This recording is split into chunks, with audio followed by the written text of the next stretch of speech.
கிருஷ்ணகிரி மாவட்டம் நல்லூர் பஞ்சாயத்து நல்லூர். இந்த மாதிரி தக்காளி நட்டுமா 50,000 செலவாயிருக்கு சார். இது எல்லாம் சுகராக வந்துடுச்சு. நாங்கள் எவ்வளோ பண்ணாலும் கடல் போக முடியல. வரக்கடல நேமா மருந்து தரமாட்டாங்க. இந்த நார் கூட நேமா தரமாட்டாங்க நர்சரியில். அது மாதிரி எதை போட்டோமோ அது ஆகலை. இது மாதிரி எங்களுக்கு ரொம்ப கஷ்டம் ஆயிடுச்சு. எவ்வளோ ஒரு ஏக்கரை போட்டுக்கிறீங்களா? ஆமாம் சார், ஒரு ஏக்கரை போட்டுருங்க.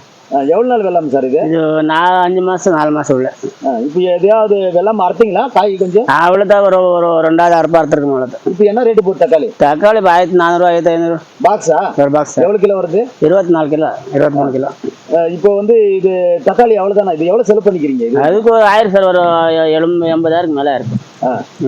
மருந்து கடையில் ஒரு வாட்டை மருந்து வச்சா 3000 4000. இது பேசாய போட்டால் அது சுருக்கு ரோகம் எப்படி வருது? இது இந்த மலைக்கு இந்த மாதிரி தூரில் அவங்க சொல்லுவாங்க.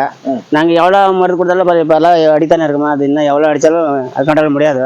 இந்த மணி மூட்டத்துக்கும் இந்த மலைக்கும் இதனால தான் இந்த சுருக்கு. ஆமாம், மரம் அப்படிதான் வரும் அவங்க சொல்லுவாங்க. அந்த மழை பெய்வதெல்லாம் அடிக்கணும். அது அடிக்கிறதுக்கும் ரொம்ப கஷ்டம் ஆகுது. இன்னைக்கு இது படித்தா மாதிரி கொஞ்ச நேரம் மழை வந்துடும், அது போச்சு.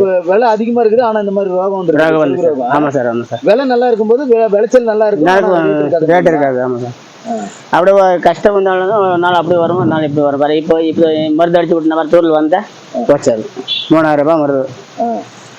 இப்போ மருந்து அடிச்சுக்கிறீங்க இருந்தாலும் சேஃப்டிக்கு? ஆமாம் சார், அடிக்கணும். மருந்து இப்போ மழை வந்துருச்சுன்னா அந்த மருந்து அடிச்சு ஏதோ ஒரு 4 மாதம் வேணா ஒரு 4000 வருவான்ட்டு ஒரு இதில் அடிக்குமா. 2000 போனால் போதும், 2000 மிச்சம் ஆகுதுன்னு பார்க்குறோம். அது மழை வந்துச்சுன்னா அதுவும் இல்லை. ஓ சூப்பர். ஆமாம் சார். நன்றி நன்றி.